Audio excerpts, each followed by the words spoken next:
take a stack of Post-it notes with you, take a bunch of Sharpies, go into the boardroom and hand out Sharpies and Post-it notes to everyone, give them 90 seconds to write their definition of innovation, and then you're going to find your answer to this question. You're going to see that probably in a room of 9 people, there's about 7 distinct definitions of what innovation is. So it's extremely important to think this through. If you're just opening an innovation inbox and then you let people contribute and then you do nothing with the ideas afterwards, not even send people a thank you message or, look, sorry you haven't been selected, it's way better not to start it in the first place. It's way better. It's more dangerous to do something like this and don't follow up with anything than not to do anything. Exactly. Because you don't do anything, you're on 0. But when you do something like that and don't do anything, you're going -10. Innovation culture is a culture that many organizations claim to want, but such cultures don't arrive on their own. A culture like that, an innovation culture, is produced by something else, an engine, a system that continuously turns ideas into outcomes, not once, not twice, not in a single hackathon, but continuously and systematically, year over year, across geographies, across functions, at a cost that the organization can actually sustain. Most organizations never build that engine. They launch a campaign, they open an idea box, and then somewhere in between the idea and the outcome, things quietly fall apart. People leave. Not because people were wrong, but because the system was never built to catch what people had to offer. Dan Toma tells you exactly what that costs, and he does it in ways that most innovation consultants will not. He does not talk about culture first. He talks about the cost of a bad idea that lingers for 3 years, dying inside the organization, slowly but surely. And he says that that cost is the real measure of whether your innovation system is working or not. He came to the corporate world from the startup world and nearly quit after 3 weeks, not because he lacked skills, but because nothing worked the way that it should. The language were different, the incentives were misaligned. The system was broken in ways that nobody could name because nobody had agreed on the basics. So he stayed. And he found solace in writing. And then he started building.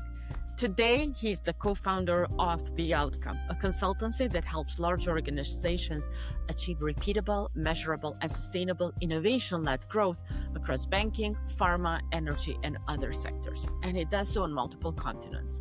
He has written 3 books so far on the subject, including The Innovation Accounting and his latest Open Innovation work. He is here today because he has built these engines inside real organizations under real constraints, and he knows exactly where they break and exactly where they hold. I'm your host, Iliriana, an innovation strategist at heart. This is Activate Innovation Lounge podcast dedicated to all the leaders with or without innovation in their title who want to activate innovators, innovation, and innovation culture. If this sounds like you, hit subscribe or follow wherever you're listening, and let's welcome Dan Toma. Dan Toma, mulțumesc. Is that the right way to say thank you in Romanian? You're close. You're close. Very close. Okay. Thank you so much for coming to another episode of the Activate Innovation Lounge podcast. It is a pleasure to host you and to altogether unpack an ounce of your wisdom about innovation in the corporate world. But before we dive in, then what I would love to first do is, how would you introduce yourself to the audience? What should the audience know? Who is Dan Toma? It's a very good question. First and foremost, thank you very much for having me on the show. Let's start there. It's a good question. I usually introduce myself as the person that helps you lower the cost of innovation. Because innovation in a lot of companies, it's extremely, extremely expensive. And it's expensive because a lot of bad ideas have to die, but they die in a very miserable way after years and years of investment, after years of idea being pushed through. They eventually die, and that adds up to the cost of innovation. So I usually come in and I say, well, we can help you with top line growth, and we can hopefully lower your cost of innovation. And how did you get to this mission of yours? What was your Uh, life journey to this mission? more by chance than my design, I should say actually. Um, my background is in startups, to be honest with you. And then at one point, I was headhunted by a large corporation, a large telco company, uh, in order to help them become better at creating new products and new growth. In between me and you and now the people listening to the podcast, I really want to quit my job after 3 weeks, because everything that we to some extent took for granted in the startup world in terms of how we operate, how we think about building new products, how we go about building those products.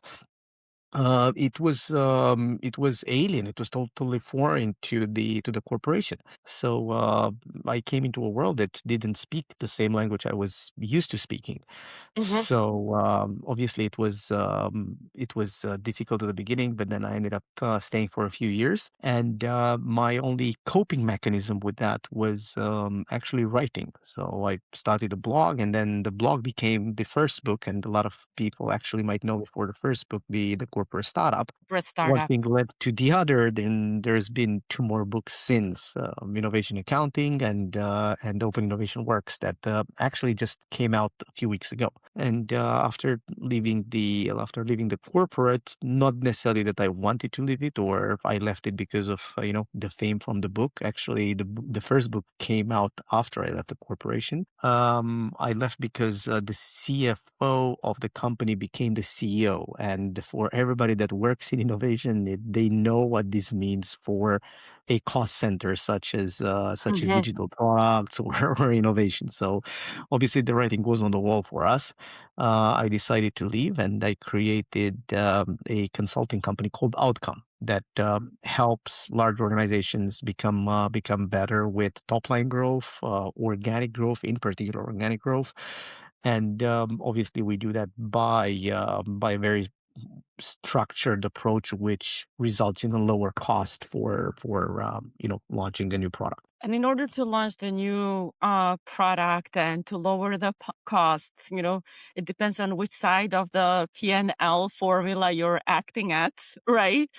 But you are, at the end of the day, trying to build the system. And you also talk a lot about the importance of building an innovation system. How when you help companies as a consultant, how do you start that conversation? Because it can sound as an overhauling of something that already exists, but how you start building that confidence in the clients that innovation system is what they need, and how do you guide them where to start? Because it is a long journey. It's not something that happens with one attempt or one intervention. Yeah, no, you're 100% right. And we spoke about this many, many times. The whole idea of systems thinking comes from the need of making growth repeatable, durable, and scalable, and obviously sustainable, right? If you put in $1, you need to get at least $1.15, $1.10, $1.30 in return. Well, the way that a lot of companies go about growth is that they do it very ad hoc and very sporadic. We started now, we do a big bang, and then we forget about it for like 2 or 3 years maybe, and then we start it again. So it's not a continuous process, let alone sustainable and let alone repeatable. I'm not saying that large organizations cannot achieve innovation-led growth. On the contrary, I honestly believe, and there's recordings of me on various stages saying this, that I honestly believe that every single company in the world can achieve top line innovation led growth. The problem and the question I have for most CEOs is, can you do it day in, day out, year over year? And this is where the big struggle is for most companies, to make that an engine that constantly churns out great ideas and helps the company be strategically relevant in the market that they are in. That's the big challenge, not launching the new product or not Mhm. launching the innovative new Exactly. product. That's something that literally any company can do, providing that there is enough support from top management, there are enough resources. Literally any company can do it. But what happens when you turn your back as a CEO, as a CFO, as a board member, you turn your back from that one initiative? What happens to the growth strategy next year or next quarter? Is it still being talked about? Is it still being used? That's one. And the second part about systems thinking is that we overemphasize results as a culture, as people. We overemphasize results, right? We're looking at the annual results, of the quarterly results. We're looking at the EBITDA. We're looking at revenue, but those results indicators are there because there's been a process in place that generated that revenue, and that process is part of a wider system. So if you want to change the results, you need to understand the value creation system of your company, and then try to improve that with the hopes of changing the final outcomes, the final results. So yeah, systems thinking, it's extremely important. I totally agree because, I came to the innovation space from the systems thinking space, meaning when you're in international development, post war country, you're looking at the entire country and you're trying to identify where is one thing that I can intervene and where I can make a small change and it can amplify create impact beyond. And I see that is necessary in the corporations. But then what I also recognize through especially this journey, that building that system, building that engine, it really needs to consider the people in the organization. And sometimes organizations see the people only in the centralized unit of innovation. And sometimes they see them as individuals in all the functions that they are. But from what you have seen in your career and your hands on work with corporations, could you start distinguishing this uh, what helps success, what generates success more, when they centralize the innovation unit or when they disperse, when they decentralize the innovation capability across the organization? Yeah, there's a couple of things that we should talk about here. Uh, First and foremost, I personally believe that everybody can contribute to innovation. And I'm using these words deliberately. I don't believe that innovation is everybody's job. I don't believe that. Your main job as a pilot for an airline company is to fly the damn plane and make sure that the cargo or the passengers make it safely from point A to point B. That's your main job. Mhm. However, I believe that every single employee can contribute to innovation. So taking again the case of the pilot, if he sees something that it's wrong in the way that, or not necessarily wrong, but it can be done better in the way that boarding the plane happens, or refueling the plane happens, or turnaround time can be shrinked because you change something in the process that the company is using. um, you should probably contribute that idea to the organization. So I believe that it's everybody's job to contribute to innovation. Is not necessarily everybody's job to do innovation. Let innovation be done by innovation people. Let the flying of the planes be done by the people that know how to fly planes. That is one. Now, the other side of your question was around centralized versus decentralized. I don't think I have a clear answer to that, and that's because of the experience that I had with companies around the world, and working with my colleagues at Outcome. We've encountered very interesting organizations and very interesting cases. We encountered organizations that gained a lot of speed and momentum by centralizing innovation, and we encountered a lot of organizations that did the same, but by decentralizing innovation. I think Mhm. the question of centralized versus decentralized, or even hybrid, uh, has its answers in what are you trying to achieve with innovation in your particular context, as well as how is your organization designed. Um, Mhm. to move this into a more practical way of telling the story, if you are, imagine you are a conglomerate company, and then you have two or three different business areas or business units, and they are totally distinct from one another. You are doing, I don't know, you are operating hospitals, and at the same time, you run an insurance business. Mhm. Those two businesses are distinct, are totally distinct. So a centralized innovation function will only hamper things, will only add to bureaucracy, will actually stop things from actually happening. So in that case, it makes more sense to decentralize innovation. Now, if you are a smaller company, let's say 1,000 to 5,000 employees, you are in the logistics business or you're operating trucks. In that case, probably it makes sense to keep a centralized function for innovation. So it's really context dependent. Also, the type of innovation you want to do has an impact over your decision to centralize or decentralize. If you want to decentralize, yeah, I think that's great, but it works for probably Horizon 1 or Horizon 2 ideas. Horizon 3 ideas probably should be centralized. This is why whenever we work with clients, we propose the idea of a hybrid structure where you have a central function that does certain things.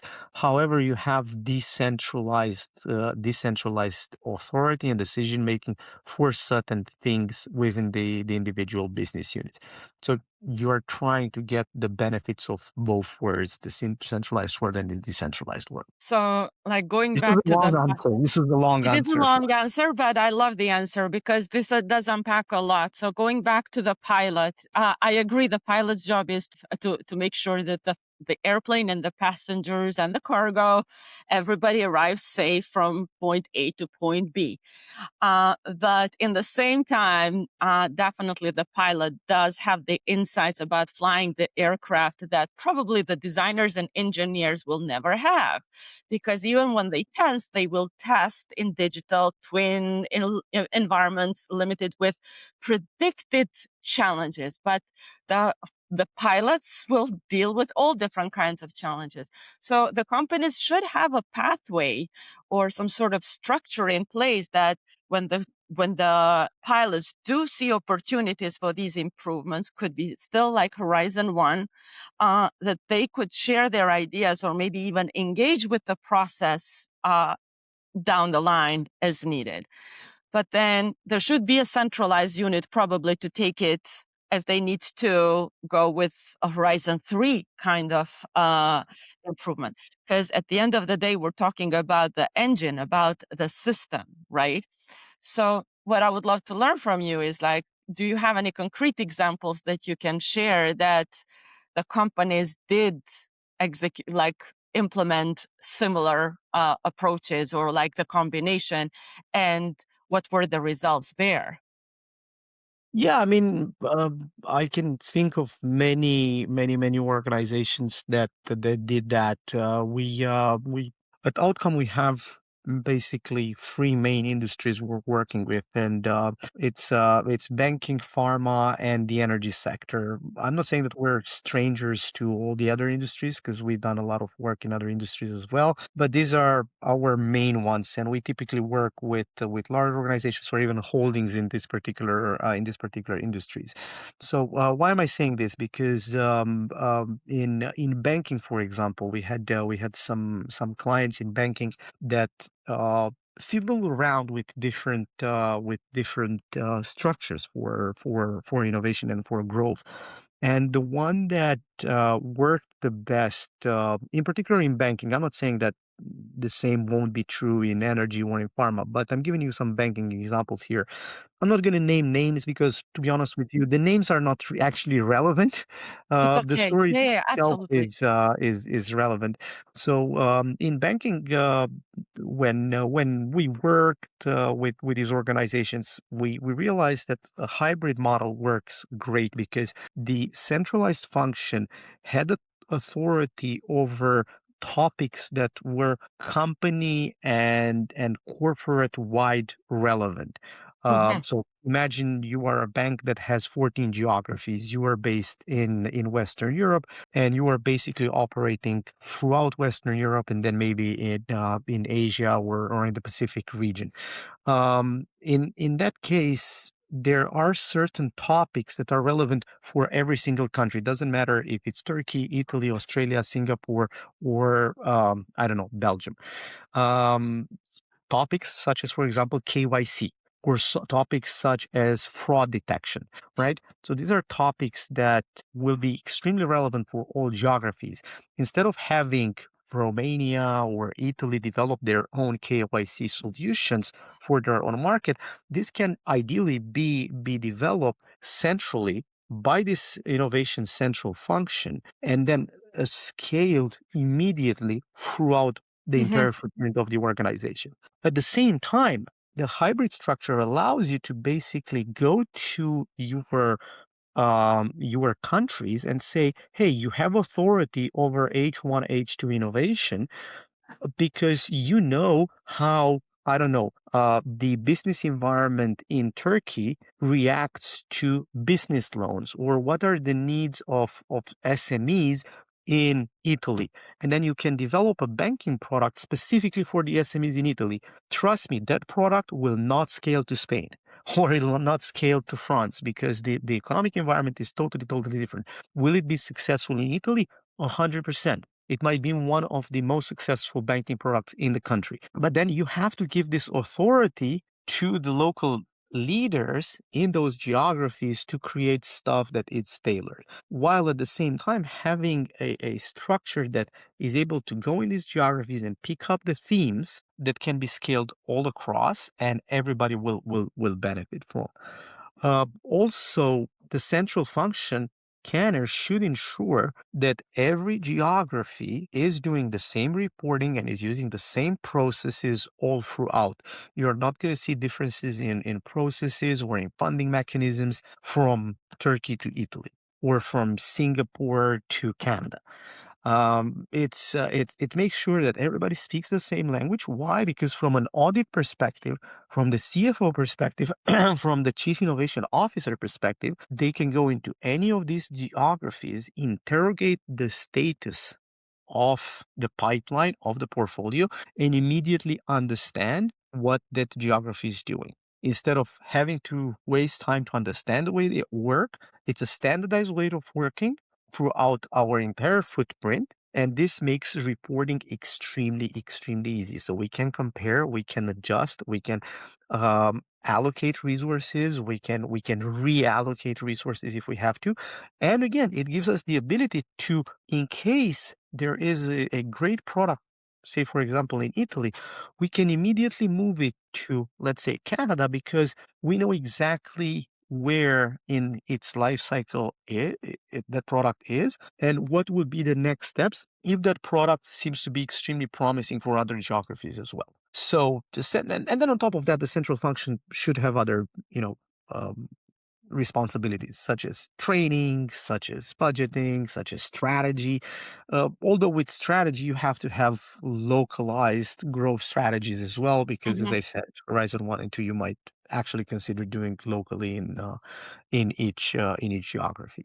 So that would be an example. And this is, I would say, a fairly common model for banking. We've seen it many, many times being used by our clients. Sometimes we had to design this kind of systems for our banking clients, but it's a fairly common one. This is an excellent example because what you're highlighting is a kind of like internal open innovation without necessarily calling it so. Because when you have different localized models or products being tested in one market, then it is a shortcut whether you want to execute or try the same one in another geography, because you already know what has worked there. Maybe it has not worked on the first iteration, maybe it'll work on the second or the third, but by the time that it gets to a successful iteration, you know, if you want to start it in another market, you know what point to start from if it's relevant, right?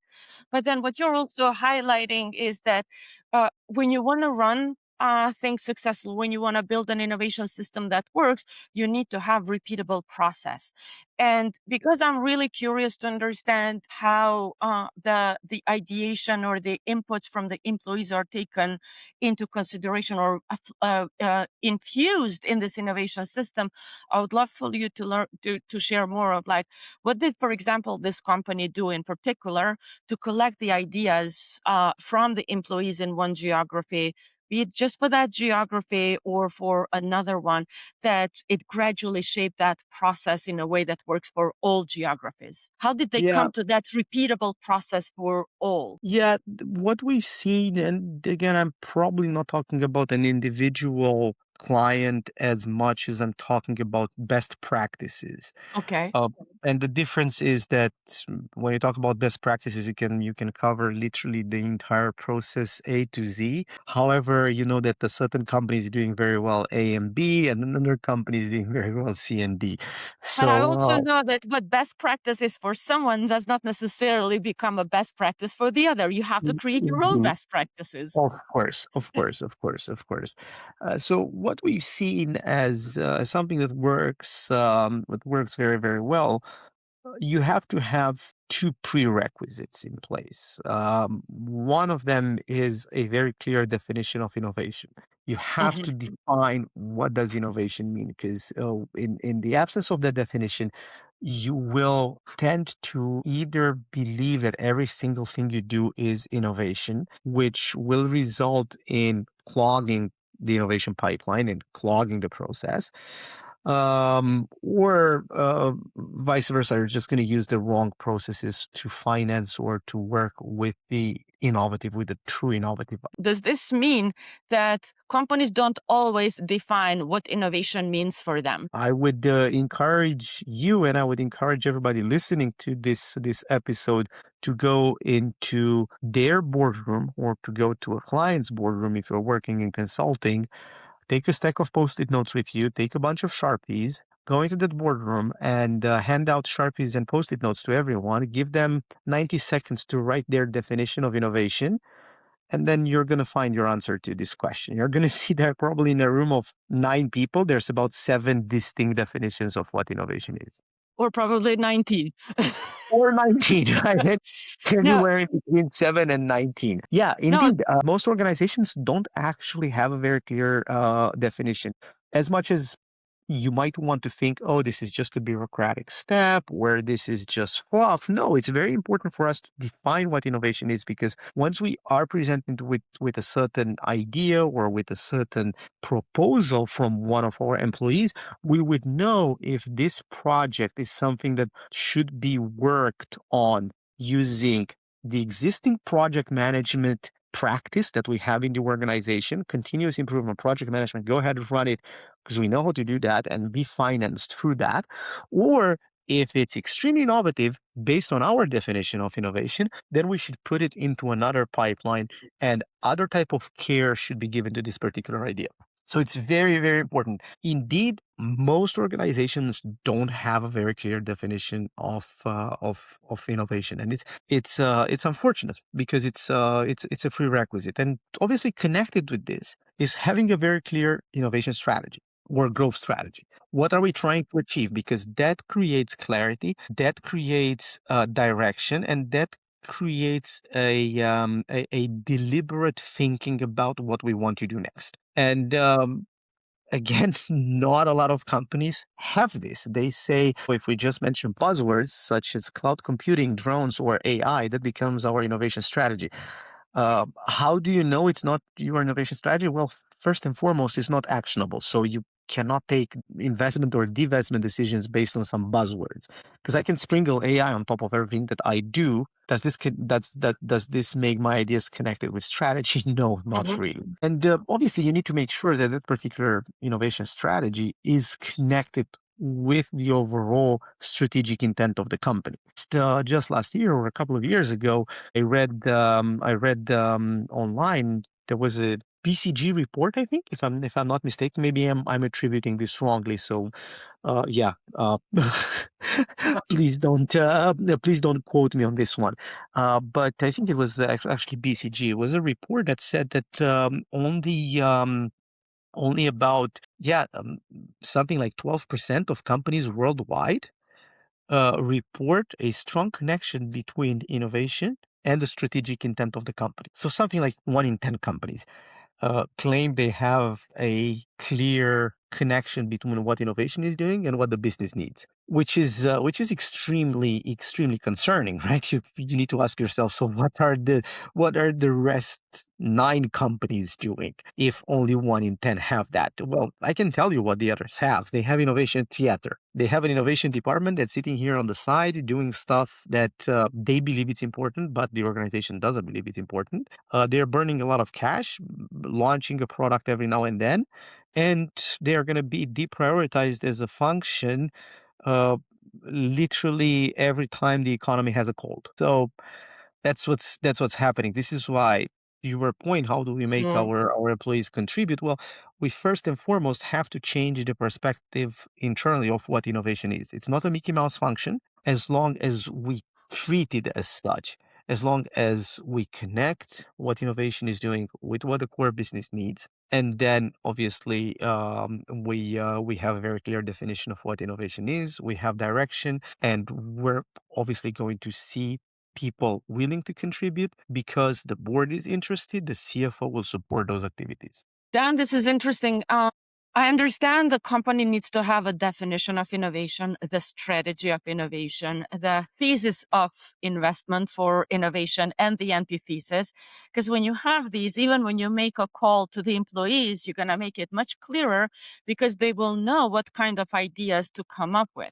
But sometimes I still wonder, like, for companies that don't have these, is it still worth to start with asking ideas for internal improvements or process or product improvements based on what they're seeing, especially the frontline employees, and start building gradually the innovation strategy and thesis and processes by understanding what the talent is, what the ideas are already in the company, but they did not have the time and space to service. They did not have the platform to be shared to and the processes to be recognized as potentially valid ideas.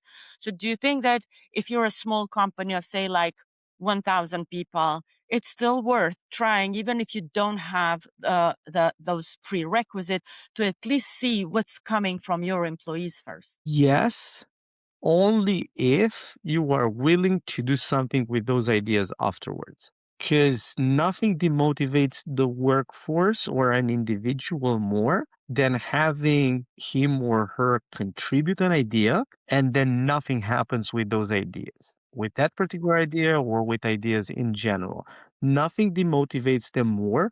Nothing says to them more than this. Like, look, you asked for an idea and you're not willing to do anything with it. So apparently, you're not taking innovation seriously. No, you have a Uh, black box then. exactly. So it's extremely important to make sure that if you want to go down that path and ask for ideas, you have something more than just asking for idea in your mind, i.e., you have a process afterwards where you have a program in mind that allows people to contribute in more meaningful ways to the development of those ideas. So it's extremely important to think this through. If you're just opening an innovation inbox and then you let people contribute and then you do nothing with the ideas afterwards, not even send people a thank you message or, look, sorry you haven't been selected, It's way better not to start it in the first place. It's way, way Yes, better. it's Way more better. dangerous to do something like this and don't follow up with anything than not to do anything. Exactly, exactly. Because So if you you say, don't do look, anything, you're on zero. But when you do something like that and don't do anything, you're going minus 10. exactly, exactly, you are demotivating people. I know we had clients in the energy sector that left their initial jobs because they got demotivated by their original employers in campaigns like this.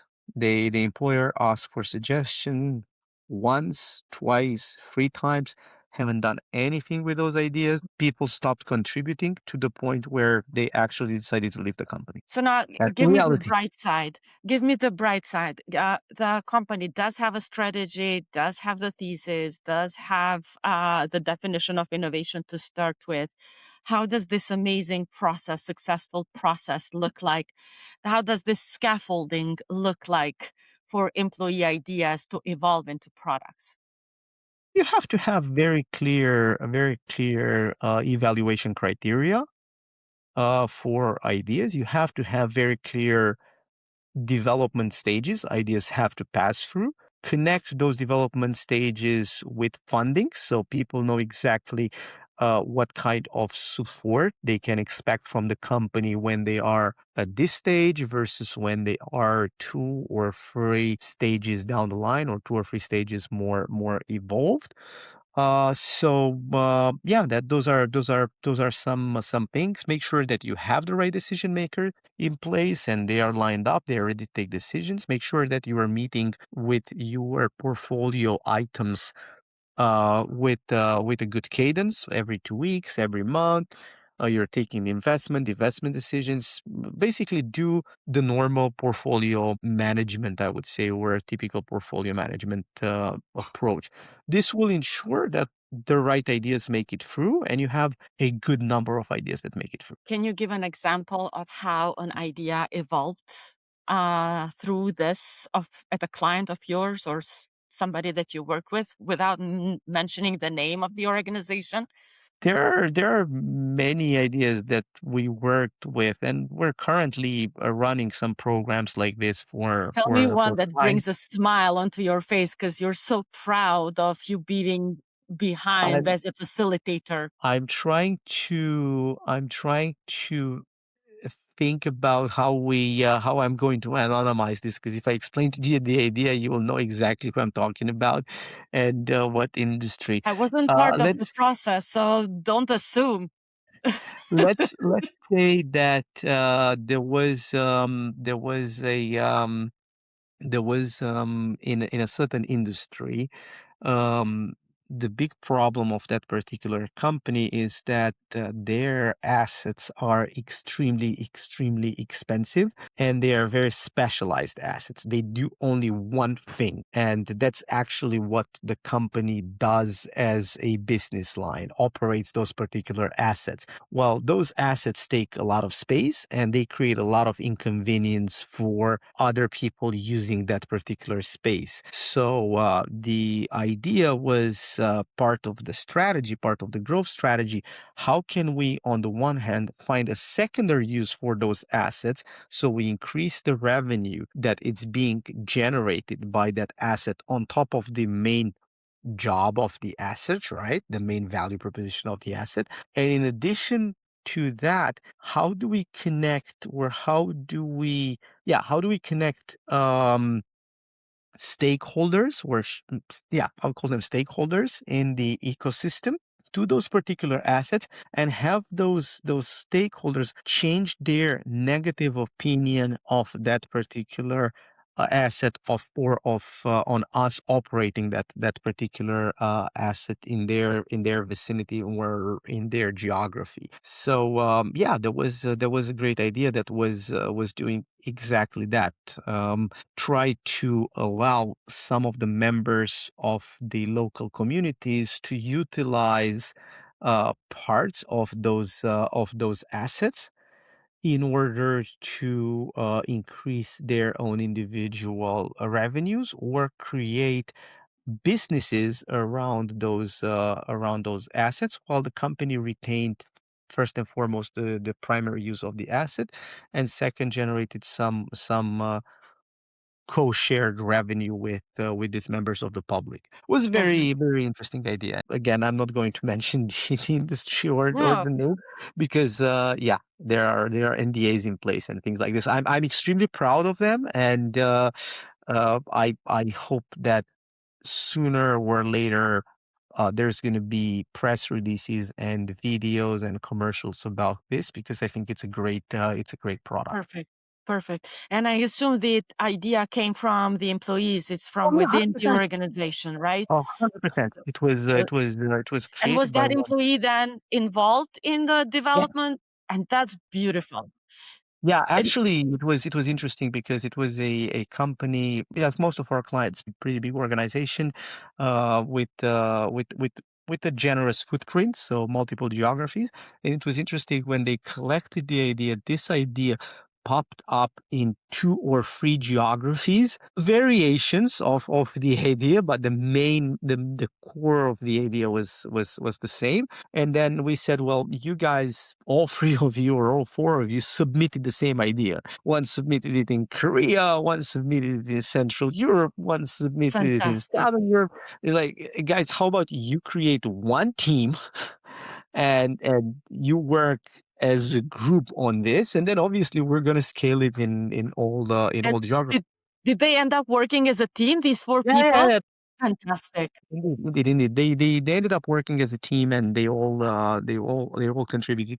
Obviously, for the pilot, there was only one geography that was chosen to run the Perfect. pilot. That makes sense, right? Because you don't want to scale things too soon. But everybody contributed. And that's the moral of the story, right? And that's what I want to see more happening across different organizations.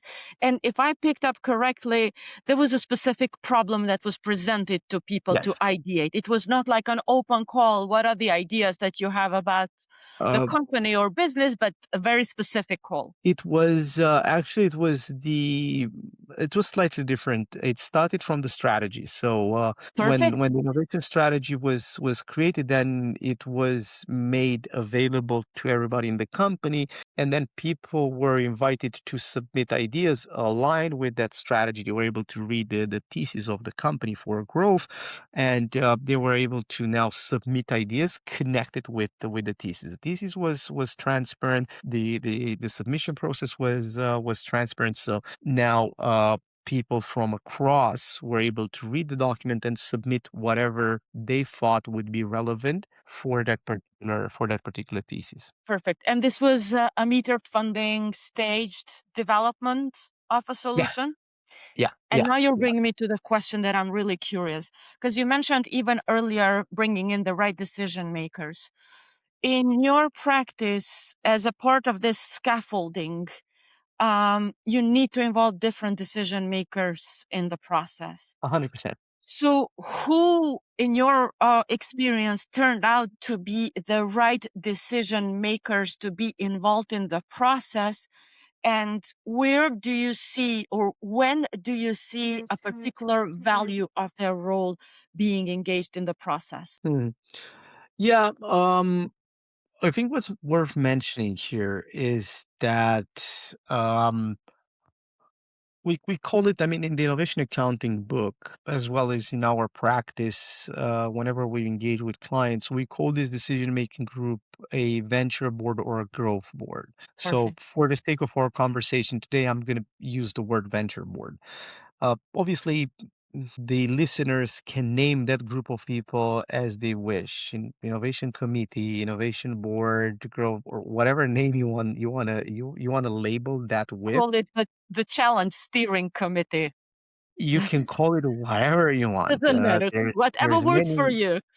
Exactly, whatever works for you, whatever resonates with the organization, just use that. But let's say for the sake of our call today, um, we're going to use the name venture board. So it's very important that we have the right people on the venture board and people understand why they're there. They are there first and foremost to evaluate ideas, not to voice their opinion of the idea, not to voice their opinion of where the company is heading, where that idea is heading, but to evaluate the idea, and not to evaluate the idea as much as evaluate the evidence that the team is bringing forward in their experiment, from their experimenting or in their experimenting process. And I'm going to repeat this again. You are not there to evaluate the idea, you are there to evaluate the evidence. The evidence that this idea makes sense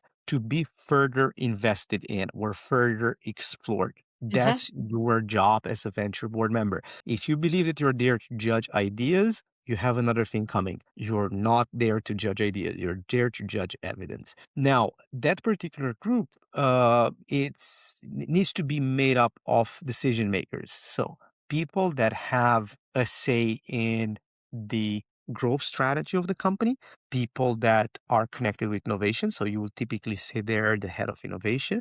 You might see there a representative of the CFO office. You might see there somebody that's representing the strategy office. You might have there somebody that's representing product or any other business unit that's relevant for that particular idea. In banking, let's say you might have somebody from retail banking or somebody from wholesale banking, Or somebody compliant. that or yeah, yeah, exactly, exactly. So it's very important to have that. Very important for this decision-making body, the venture board, to have the right authority over ideas. I've seen many cases where the venture boards were, paper tigers. They had absolutely no authority, no budget, no nothing. So people obviously would not take them seriously. It's very important for you when you create that to back it up with resources. So whenever that particular venture board takes a decision, that that particular decision actually has implications. Ideas get stopped, idea gets financed, idea gets propelled forward.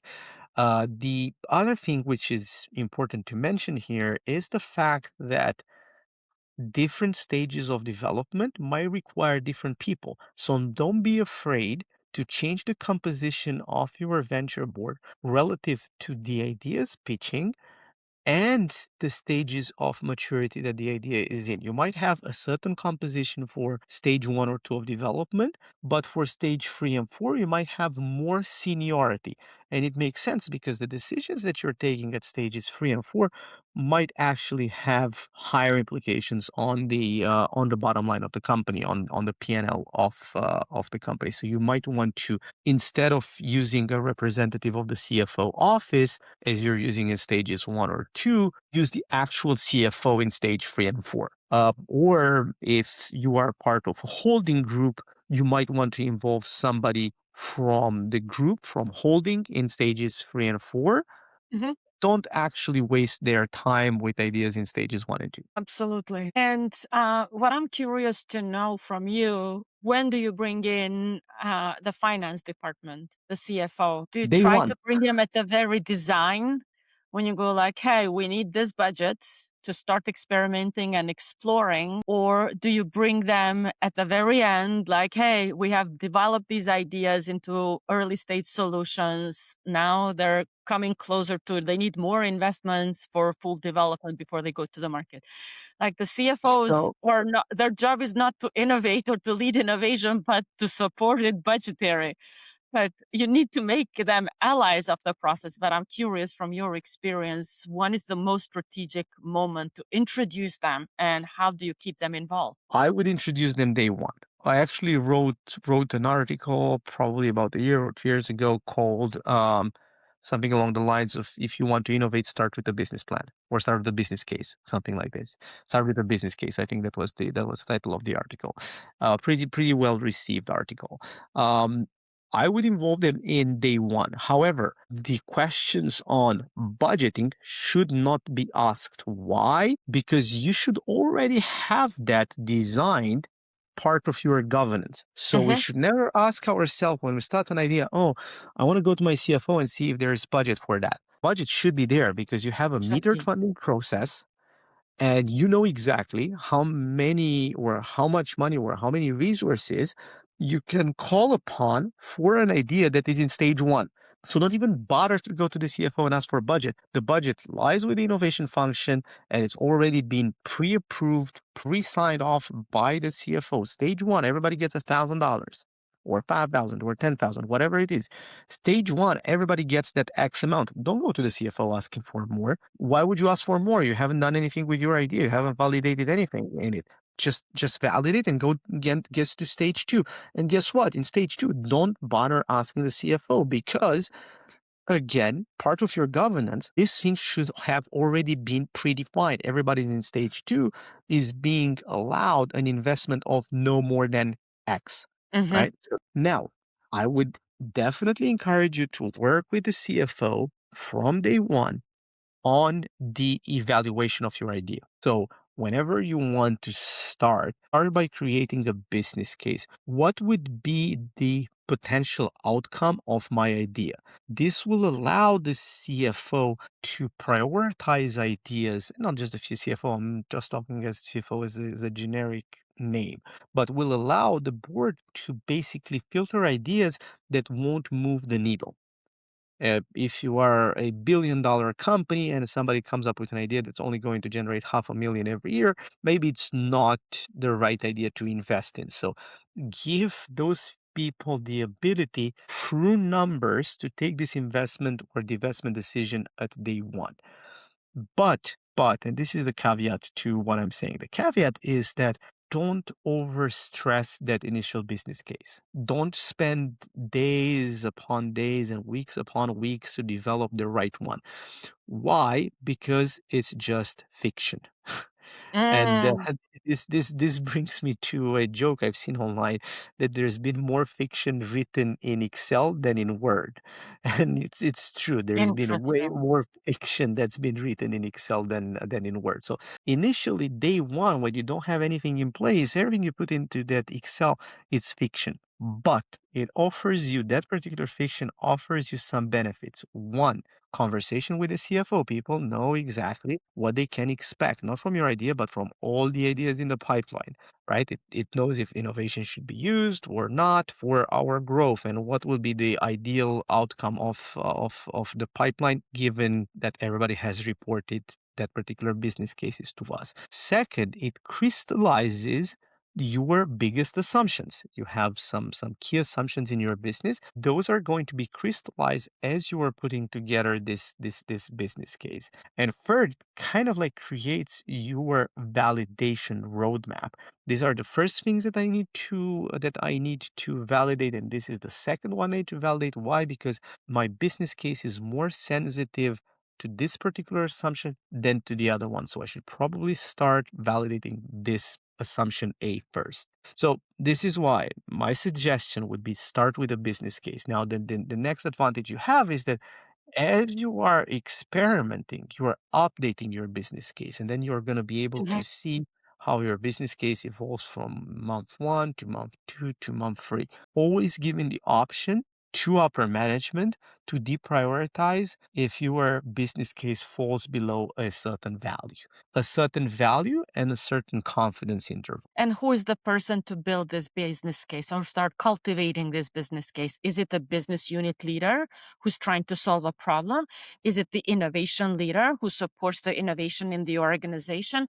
Or is it the employee who presented the initial idea with the evidence and has been given the space to lead the development of that idea into a full scale product? Yeah, it's basically the innovation team, the team behind the idea that needs to build this case. Obviously, with the assistance of the innovation function, because they might not have the know-how of how to do it, but the team should be ultimately responsible for developing that. And then when these initiatives come from the employees and are provided the space to evolve it into a full scale product, one thing that I'm a big fan of is, and you mentioned this earlier as well, is that there needs to be a recognition program or a reward for the employees. And from your experience, what have been some very effective recognitions and rewards for the employee innovators that your clients have executed and that have even like surprised you that they were so innovative or they were very effective into motivating people to engage with the process of innovation? Yeah, this is an interesting question because different cultures and different geographies react differently to this kind of incentives or incentive schemes. There are obviously geographies where people are contributing ideas just for the chance of winning that iPad, and those are certain type of geographies, and there are geographies and cultures where being asked to contribute is an honor in itself, and there are geographies where cultures where seeing that you are contributing is seen as just you doing your job. So I have to contribute because Mm, it's my job, it's my duty to do it. So I don't think there are best cases here. Obviously, there's a lot of horror stories, right, where you misjudged your organizational culture and you misaligned the incentive with that particular culture. Everybody that, for example, there was a case in with a company in the UK.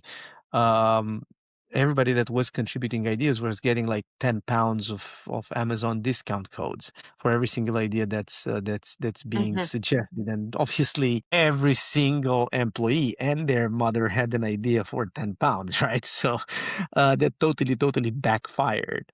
And there are organizations that just having, lunch with the CEO would be a great honor, and people would just contribute ideas in order to have the opportunity to have lunch with the CEO. And there are organizations literally where you open up a call for ideas and then you have hundreds of ideas coming in without giving any type of incentive to the employees. So I think it's probably more of a question of what do you believe that your company's culture will best react to. I think it has to do also a lot with the trust in the process. Sure. If it's genuine, people will engage genuinely. But if they, for whatever reason, feel that that invitation was spurious, was not genuine, then they might not engage or they will engage in one way or the other. And this brings me to this question now, which I think that it's impossible to talk about innovation nowadays and not to talk about the AI. And people, like as humans, we have our both excitement and fears from this new technology that, what companies used to get like the ideas from employees, now they're getting them from the AI tools.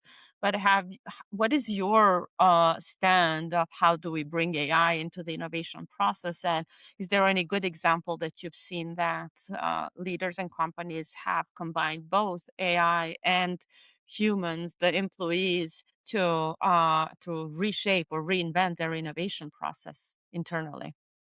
Yeah. Listen, the jury is still out on this, and as time passes, we are learning more and more on how to better use AI for innovation. I'm honestly of the opinion that um, AI will not replace innovators, but it will tremendously help in the process of innovation. You can use it now for extremely lightweight research, but done extremely fast. So you can just start, bouncing off some ideas with AI. Um, you can create synthetic personas, so you can now run your interviews way faster with AI. If you want to run interviews, you can do it now way faster with AI. So it's definitely going to augment a lot of the work that's happening in innovation. Will it totally replace it? I don't believe so because AI, it's basically a language model that's using historical data. And what are we trying to do with innovation? We're trying to invent the future, not the past. It is very difficult to invent the future if you're only looking, in your rear view mirror. So I don't believe that like I don't know, in 5 or 10 years time, we will never see people contributing to innovation, everything being outsourced to AI. I don't believe that that's going to be the case. Who knows? Maybe in a very distant future, this might happen. But for the foreseeable one, no. However, this said, obviously AI can help with augmented innovation work, make it faster, make it cheaper, make it more accessible to people. And before I let you go, then I love concluding these conversations with understanding what is one thing, one question about innovation management in general that is still puzzling you and you don't have the answer to. And you would love to direct this question to the audience of the podcast. Yeah, it's a really good question. I've been thinking about this when you shared the script of the interview a few Themes days of the interview. I don't share yeah the scripts. yeah, exactly. You don't have scripts, but you mentioned it like, hey, I'm going to ask you a question. And so I was just thinking, so exactly what's the big question? This question for me it still revolves around why are we in corporate innovation expecting people to be innovative, our employees to be innovative, when and risk takers and experimenters and all of that that comes with it, when the reason for people joining a corporation is that they wanted security and no hustles and obviously low risk. And in general, they have a low tolerance for risk. So, why are we expecting these people to be risk takers when we know that they are risk adverse? Because otherwise, they would not be applying for a job for a corporation. So, this is one thing that I honestly can't can't get my head around. I think this is very interesting question because you made me think about it as well. Like I want to believe I okay, I'm not going to give an answer to this one because this is the Hold question on, for the what is your audience. answer to this one? Let's start there. You're asking your audience for an answer. What is your answer to this? Uh, what I believe is that even when we have security, the security can become boring. The expecting the same, expecting the expected all the time can become boring. And then at some point, even in a secure job, you may catch yourself and thinking, I'm not growing. I'm not learning anything new. Right, right, I don't see a career pathway. I don't see a perspective. Where can I right, grow and can I go for from this role further? So maybe the baby boomers generation, the generation of our parents, was all about the security and safety. But I see that the more that we come to the younger generations and more digitally savvy, we all expect more from the job. It's not just the security, but the personal growth and prospective careers. So when you create that space for employees to be able to experiment and to ideate and engage with taking those ideas into testing them and see how they go, you help person grow themselves first, but then you do it while aligning it with the business, with what is good for the business, for the organization, and for the customers. So that's my drive for the studio, the podcast, the teachings, the platform, and everything that I do, because people need that space. Maybe not everybody's gonna take it, but you create that space and you see whoever wants to engage, they can engage. If people prefer the security, let them have it. It's fine. And that is fine. Don't penalize that.